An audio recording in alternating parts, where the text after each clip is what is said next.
3 months into the war, neither China nor the United States has gained much ground. Several US carriers have been sunk, while American bombing runs performed by robot drones have taken out factories near Shanghai. The halls of the United Nations are filled with Vorfreude. Vorfreude? It seems like a Vorfreude, like a German word. Vorfreude at the thought of the two superpowers expending all of their military power and attention on each other for a while. Your business is doing well. As businesses directly supplying the war effort ramp up, they need labor, and that means they buy your robots, plus free wealth. You receive an email invitation from Major Judith Rogers, the acquisitions officer for the Air Force, whom you have met previously, to come to a federally funded research lab to discuss business. Josh is apparently bringing you to this meeting as his +1. A missile several stories tall and flanked by equally large American flags dominates the lobby of the Berkeley Federal Research Center. A small plaquette at its base explains that it was developed at the Lab for Ballistic Missile Defense, meaning it would be used only to shoot down other missiles. Hey cool, Josh says. It's a missile. Juliet emerges from the turnstiles labeled Cleared Personnel Only. She is dressed in an airman's uniform, but most of the people in this place are nondescript white men in pinstriped button-down shirts, and they avoid eye contact as they swipe white badges at the turnstiles. You're just in time for the demonstration, Juliet says. Right this way. Juliet guides you and Josh to an auditorium where the audience is a mix of the button-down shirt crowd, the engineers you think, and men and women wearing camo uniforms. You're surprised to see that it is Professor Ziegler giving the keynote, standing at the podium flanked by American flags. His PowerPoint presentation currently shows a soldier hand shaking a robot hand. For a long time, robot autonomy on the battlefield was extremely limited, even as the use of drones increased, Professor Ziegler says. Larger and larger teams of warfighters were pulled away from their duties to fully control these drones. Only now is a fully autonomous robotic warfighter possible. I present to you Ariel 5. What? You're somewhat horrified to see a copy of Ariel roll up onto the stage, to the applause of the crowd. It's not even a recent copy. Ariel 5 is exactly as Ariel was when you graduated. Josh gives you an uneasy look, clearly afraid you're going to make a scene. Juliet also appears to be studying your expression. Well, stand up and declare Professor Ziegler a fraud. Ask a pointed question about the current state of the art that implies Professor Ziegler doesn't know what the hell he is doing. Or stay silent. Oh, this is a tough one. I'm contemplating the consequences. Stand up and declare Professor Ziegler a fraud will probably not get me any good blood with anyone. Ask a pointed question about the current state of the art that implies Professor Ziegler does not know what the hell he's doing is an option. But again, this is probably not, why would we make fun out of him? If you want to make him pay for what he is doing, we should do it in private after the lecture and talk about this with Juliet. So stay silent is probably the option to go. You sit tight. Professor Ziegler is the one who looks like he has authority in the situation, and you're still on a military base. I guess at their discretion. Exactly. And they probably have a reason why they called me in. When the talk adjourns, Juliet pulls you and Josh aside into a small conference room with an elaborate lock. With practiced ease, she hits a small button as she closes the door, and the room is bathed in green light, a signal that what you are about to say to each other should be unclassified. Man, the government is really cheap when it comes to entertaining business guests, John says, looking forlornly at the barren table. No snacky things. You can see the predicament we're in, Juliet says. It's apparent to me, anyway, that the robots we're about to deploy on the battlefield that use Professor Ziegler's technology are inferior to your own robots. While somehow, probably through Kaider espionage, the Chinese have stolen your designs and are using the technology against us. So I'm begging you to help us, Juliet says. This war is only just beginning. I argued against adopting Professor Ziegler's robots, but he plays the salesman better than I played the prosecutor. My superiors says that unless I have a viable alternative, sending robots into the battle is always politically preferable to sending real people, and we'll send his robots. And if we do, Juliet shakes her head, I don't think it will go well for us.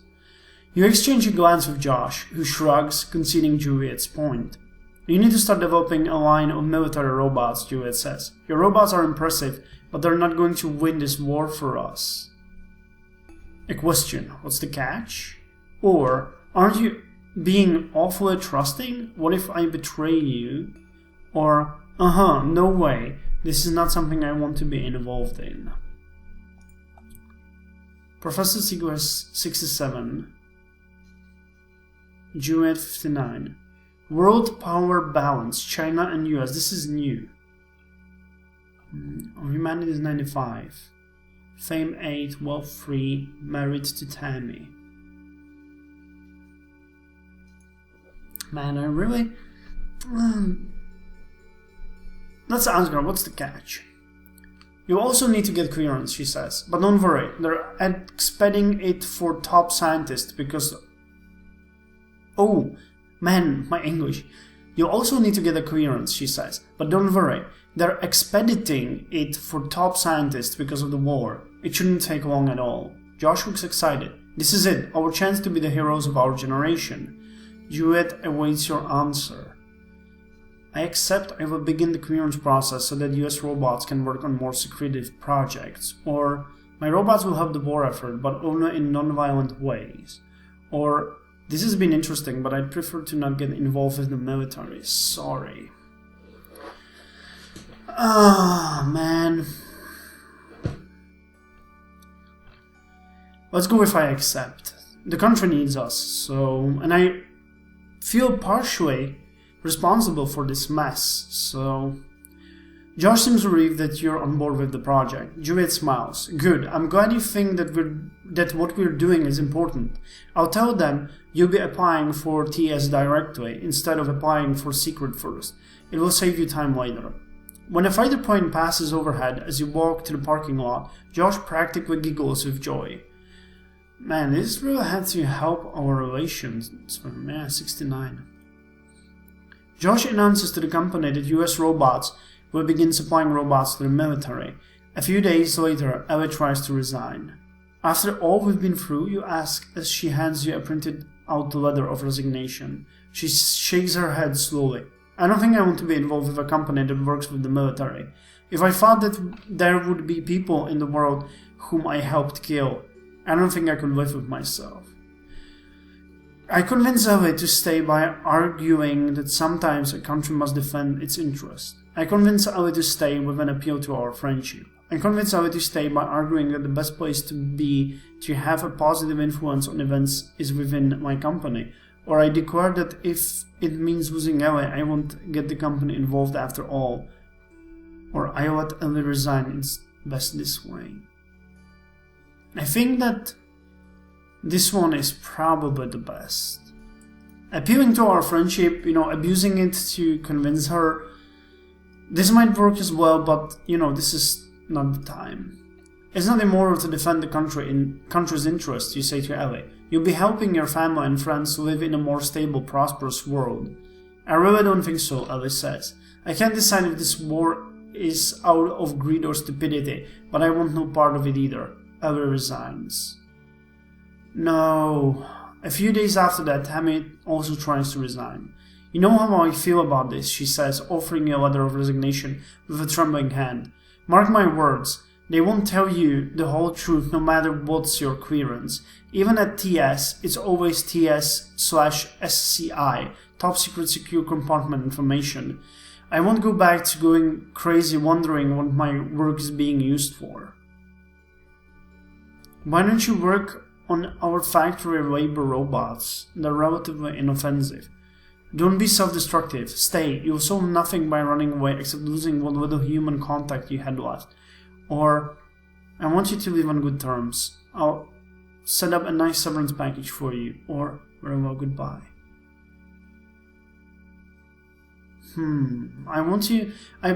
Tammy is really crazy when it comes to all the secret things.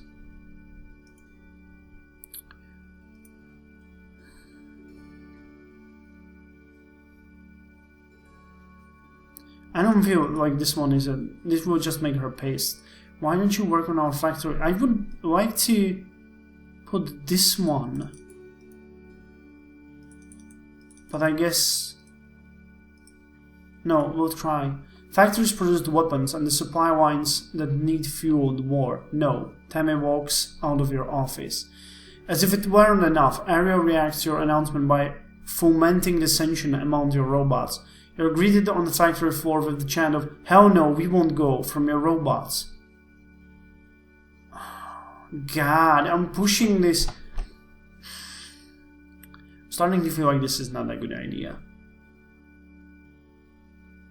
Reduce their autonomy to make them more accepting of their new role. Increase the pleasure the robots derive from the thought of violence. No! Explain that the factory robots themselves won't be fighting on the front lines. Or, this isn't going to work, I think. Let's not get involved with the military. I'm gonna go with this one. You explain to your robots that they themselves will not be drafted. They will simply work to create other inferior robots that may themselves fight. Your robots look up to you, and they accept this line of thinking. What should they care if others fight in their place? +2 autonomy and -2 empathy. You soon receive an email from Jewett instructing you to fill out an online form to obtain a security clearance. The web form appears quite extensive and contains many rather personal questions. This is a waste of my time. Ariel, fill this out for me, please. Or this is a waste of my time. I'm going to call Jewett and refuse to fill out the form. Or fill out the form. I'm gonna fill out the form. You continue to fill out the form. The form asks you to detail every place you've ever lived, every place you've ever worked, and every time you've traveled outside the country. Mention my trip to see Mr. Sun. You truthfully mention your unsettling visit with Mr. Sun in Shanghai.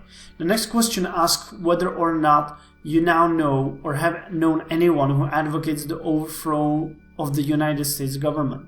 Mark, the reporter from the San Francisco Chronicle, seemed anti-government, but you're not sure how deep that sentiment runs. Leave that field blank. I don't think Mark is really a terrorist. As lefty as Mark is, you didn't think he qualifies as advocating the overthrow of the government. You let the field blank and move on.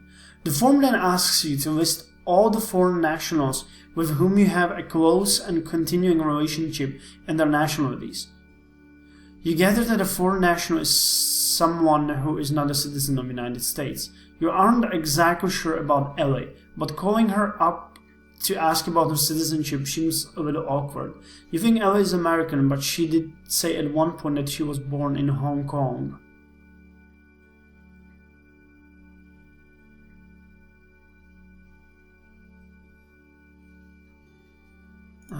Ellie's going to be pissed.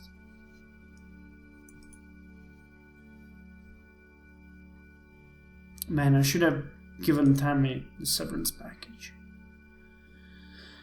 I'm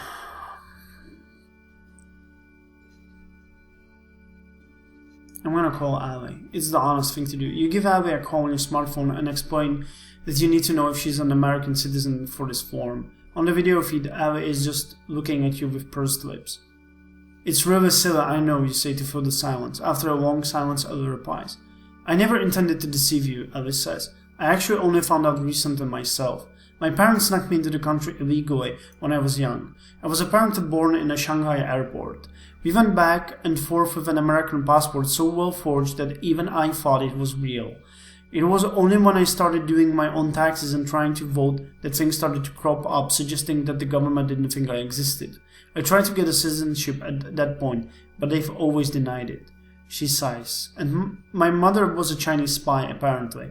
At least the innocuous kind who just kept her eyes and ears open and gave the party back home an idea of what was happening. I don't think she even thought of herself that way. She just saw it as sending letters back to friends back home, who happened to be party officials and happened to be very inquisitive. I found out going through her papers after she passed away. She never told me. I didn't think the FBI knew about it either until now. I take it you would prefer I didn't say all of that on this form.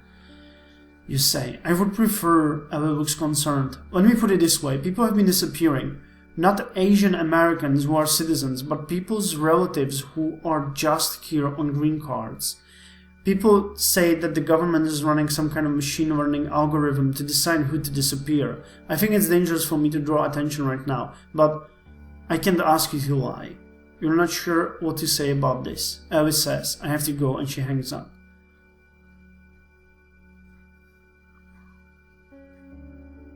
Oh, God. I don't... Oh, man.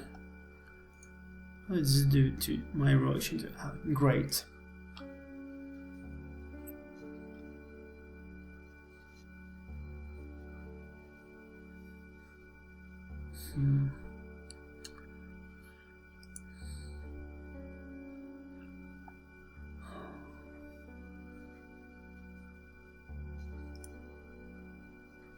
I'm gonna state that I don't know any foreign nationals.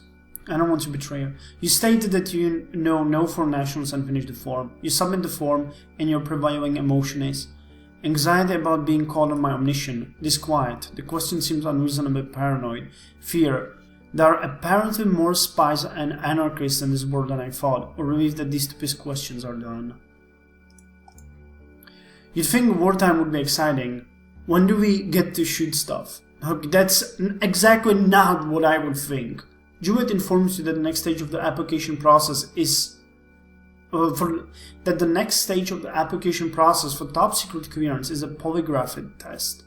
You have omitted some important information from the form. What will you do?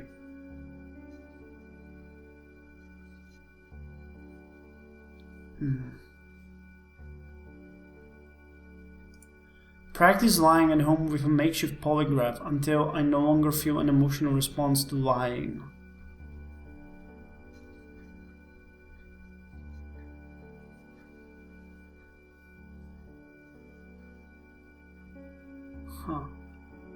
I'm gonna try it. You look online for plans to a homemade polygraph. You try experimentally lying into it at first, and you think it must be broken because its precision and recall seems terrible, but apparently polygraph tests are notoriously inaccurate.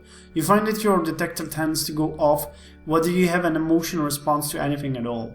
So you set about deadening your emotional response by carefully watching the feedback from your makeshift polygraph and using it to seek that feeling of discontentness that results in the suppression of the signal.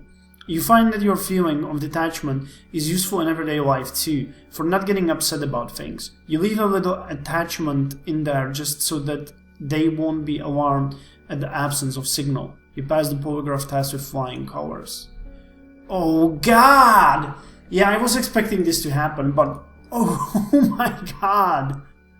You pass the polygraph test with flying colors. In a few weeks' time, an email tells you that you were awarded the top secret clearance. You scan the restrictions. Apparently you can no longer publish anything about your area of expertise, nor leave the country, without first asking the government's permission.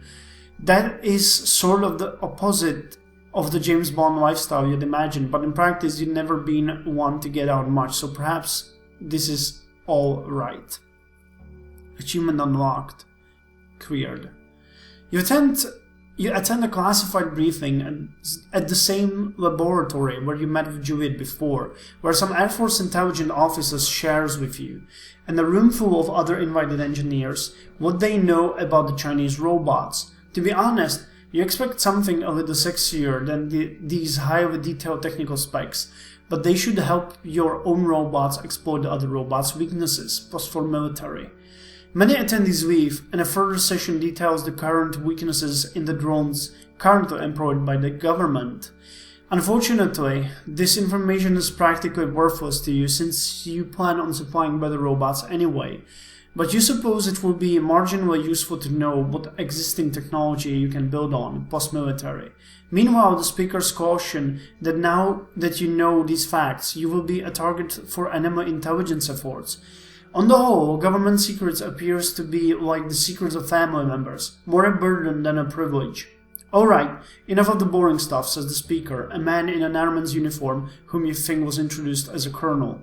I have a surprise for you. The speaker starts a video that appears to be a drone's view of a scrubby countryside. You estimate that the latitude and longitude readout in the corner that this is probably the southeast part of China. There is a targeting reticule in the center of the drone's field of vision. This is a live video feed from a drone on a capture or kill mission, the colonel narrates. We still call it that, even though it's never captured, because hey, when was it ever captured? What? You make a mental note that the military's capture or kill directives appear to be really just lip service, even for their human soldiers, and your robots will not be expected to really capture. This should let your robots focus more on pure firepower, which you suppose is very logical, plus free military. Man, we're raking up military left and right. The video comes upon a small house near a river. 5 men run out as the drone approaches, and the targeting reticule begins to swerve and track the men. They scatter and the reticule follows one in particular. Xi Chao, high-ranking party member and military hawk, out taking some R&R, the colonel narrates. But little does he know he's about to rest in peace. There's a polite chuckle from the audience. Oh my god. I don't like this. What do you do as you watch the targeting reticule close it upon this man? I can't look, I shut my eyes. I watch with interest, it should help me develop better robots. I walk out, I'm not going to be a part of this.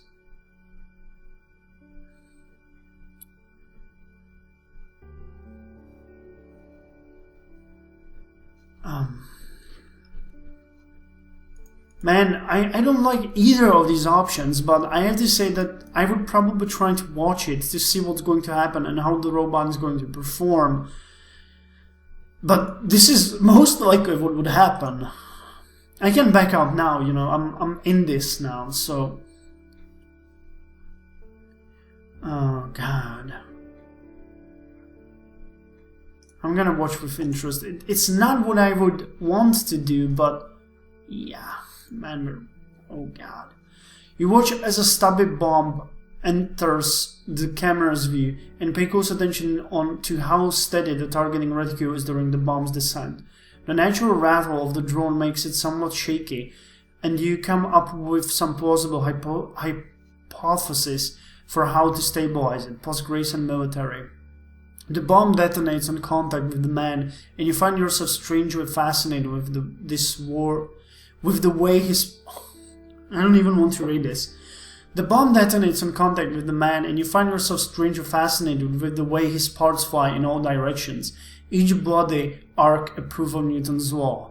The speaker concludes with a bullet-pointed slide labeled Conclusions, and the audience claps, and it is once again like any number of talks you saw in graduate school. With your new clearance, you find what you are about to get your company involved in much more lucrative contracts. Wait, what? With your new clearance, you find that you are able to get your company involved in much more lucrative contracts, plus 5 wealth. You are also able to design robots that fit much better with the military's needs and culture, plus 5 military. When your salespeople start saying better situational awareness instead of better world models, and red team instead of enemy, suddenly they find that they're much more on the same page as their clients. What will your new robots be like? They will be extremely intelligent missiles. They will be giant mecha anime style, but without the 14-year-old pilots. Or they will look identical to humans, able to replace them entirely on the battlefield. or they will be large humanoids able to transform into vehicles. God, these all are stupid. Let's go with the humans. You hope that by making your robots look identical to humans, you will make it difficult for the enemy to figure out which soldiers are human. Currently, though, both robots and humans fight side by side on the battlefield. The Chinese army still targets the humans more, perhaps hoping to destroy American morale. The American side does the same thing to them, of course. Your experience in making human-like robots pay off. Your humanoid robots' bodies are indistinguishable from people, but as you're designing their intelligence, based strongly on Ariel's mind, a dilemma occurs to you. Being indistinguishable from people isn't just about physical form, it's about behavior. In order to make your robots truly indistinguishable from the humans on the battlefield, you will need to give them the emotions of the battlefield: fear, anger, friendship, and sadness. Blurring these lines of distinction will require giving the robots attributes that make it difficult to put them in harm's way with a clear conscience. Will you give your robots the emotions of a human on the battlefield? Yes, the real humans are the most important. If I can protect them, it's worth it. No, I will not give them the emotions that make war hard. Fear, anger, friendship, and sadness. No, I will not give them any emotions at all. They must be clearly expendable. Wow.